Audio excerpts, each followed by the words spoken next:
Buenas noches, Matías. Mucho gusto estar con ustedes hoy día. ¿Te habías imaginado en tus libros de texto cuando hacen modelos y cuando explican a los alumnos qué significa un IMASEC de 18% y después qué significa? Que nos expliques.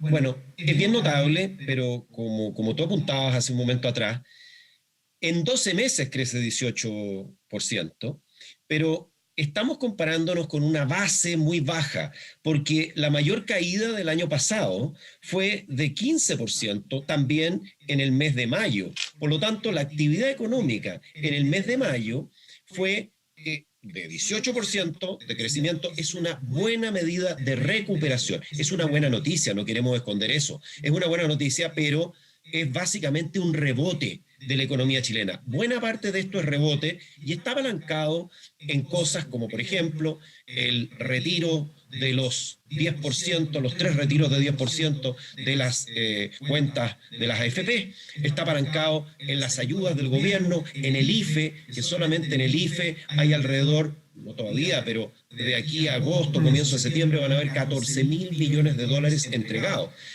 Los retiros de AFP son, porque las cifras son enormes, son del orden de 50.000 millones de dólares. Entonces, tampoco podemos pensar que esta cifra es extrapolable. No se habría dado si no hubiéramos tenido la caída del año previo. Y vamos a tener buenas cifras en los meses que vienen. La gran pregunta, la gran incógnita es doble, porque primero es qué está pasando con el empleo. El empleo, hemos tenido una pérdida en lo peor de la pandemia, perdimos 2 millones de empleos, para hacer las cuentas simples, y hemos recuperado 1. Solamente 1 millón. La última cifra nos habla de una pérdida del orden de 60.000 empleos. Por lo tanto, ahí estamos al debe. Ese es un desafío enorme de esta economía que tiene que generar esos empleos, ojalá sean empleos formales, empleos con seguridad social, con seguro de desempleo. Y el otro tema es cómo vamos a crecer una vez que nos hayamos recuperado y una vez que las bases de comparación se vuelvan más exigentes, una vez que entremos al 2022 con todas las incertidumbres que tenemos. Yo creo que esas son, Matías, las grandes preguntas que nos hacemos hoy día, porque sin duda que es una buena noticia este IMASEC. Esto nos deja justamente casi, no completamente, pero casi en los niveles prepandemia, en los niveles que tenía este índice de actividad económica en febrero del año pasado. Tú mencionaste los aportes de IFE, los retiros del 10%. Voy a hacer la analogía con los fisicoculturistas o con los que a veces en la gimnasia, estos que toman estos esteroides anabolizantes que inflan los músculos y claro, para la foto está súper bien, pero no necesariamente hay fortaleza o hay mucha fuerza detrás de ese músculo, ¿no? La pregunta es si el músculo de la economía va a durar para que sea forzuda la economía chilena para adelante, o si tú notas que hay más de estos esteroides. ¿Y qué va a pasar cuando se terminen los IFE? Porque en un momento se tiene que terminar, si no crecemos y no somos capaces de entregar y no pueden ser eternos. Y cuando se terminen los 3 retiros, en una de esas no venga el cuarto, ¿es capaz la economía de crear y de suplir estos esteroides? La economía, como decíamos, la economía va a tener un periodo de crecimiento alto en los próximos meses, porque todavía nos faltan y vamos a tener estas bases de comparación tan bajas. Entonces, no nos vamos a extrañar de tener IMASEC que estén sobre 10%, cercanos a 15% en los meses que vienen. La cosa se pone más difícil cuando pasamos al tercer trimestre y más bien al cuarto trimestre, cuando la base de comparación se vuelve más exigente, cuando los estímulos empiezan a reducirse y es imposible que sigamos con IFES como los que hemos tenido, con estímulos, el estímulo monetario. Hay que considerar también que el Banco Central va a empezar a retirar el estímulo monetario, va a empezar a incrementar las tasas de interés y eso también va a contribuir a moderar estos crecimientos. Por lo tanto, yo creo que lo más relevante, lo más entusiasmante también, es poder mirar no la cifra de un mes, sino mirar lo que esta economía puede dar en forma sostenida. Como tú hablabas, el crecimiento tendencial, ese crecimiento que Chile puede sostener en el mediano y largo plazo y que hoy día los expertos lo están estimando en niveles del orden del 2 al 3%. Y es ahí donde tenemos que apuntar.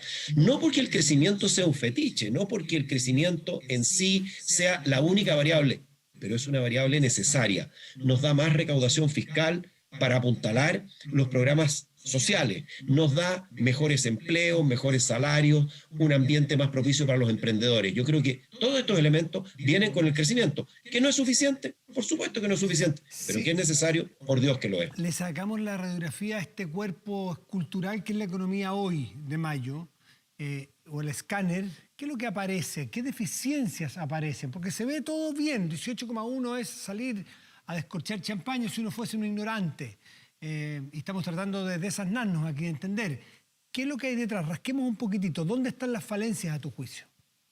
Bueno, la falencia y la fortaleza. Yo creo que poca gente se imagina que el crecimiento en 12 meses del sector comercio fue superior a 50%. O sea, hay una contribución enorme del comercio que está motivado por esta liquidez que existe en la economía, el estímulo monetario, el estímulo fiscal, los retiros. Entonces, por ahí tenemos un tema que es bastante mayor y que no es sostenible.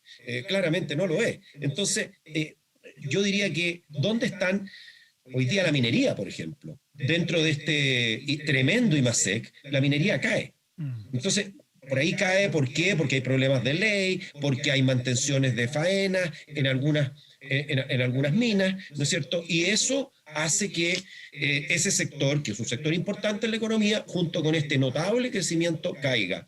La industria crece, pero crece algo menos de lo que uno esperaría en la situación en la cual estamos. Por lo tanto, yo diría que aquí lo que necesitamos es una recuperación más generalizada, que no esté tan basada en el consumo, que tenga un componente de inversión más potente. La inversión se está recuperando después de una caída muy fuerte el año anterior, y lo que viene es incertidumbre, Matías, respecto, por ejemplo, de la pandemia.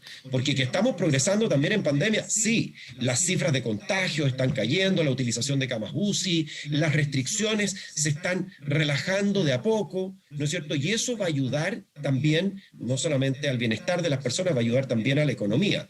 Pero ¿qué pasará en lo que viene? ¿Qué pasará con la cepa Delta, que ya está en más de 90 países y que ha llegado a Chile con pocos casos detectados, pero que como es altamente contagiosa, es posible, es probable, ¿no es cierto?, que veamos bastantes más casos de esta cepa.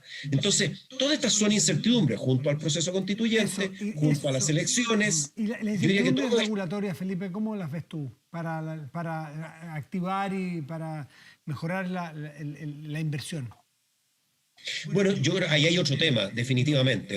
Hay un informe de la Comisión Nacional de Productividad que justamente apunta en esa dirección, en el tema, tú decías, incertidumbre o la situación regulatoria. No, la incertidumbre, y no solo regulatorio, en general política, legales, estructurales, institucionales, diría yo, que creo que esa es la palabra que engloba más todas estas situaciones. ¿Esa incertidumbre está pegando hoy día? Yo creo que indudablemente que está pegando. Y no está pegando, vemos en el consumo, está pegando en proyectos de inversión. La inversión se está recuperando. Ahora, si uno ve la composición de esa inversión, hay mucho de aumento de inversión en maquinarias y equipos, hay menos fuerte en el sector, en lo que es construcción. Entonces uno sospecha que aquí hay, ¿cierto?, una recuperación de capacidad productiva, pero que grandes proyectos de inversión, hoy día hay un cierto compás de espera.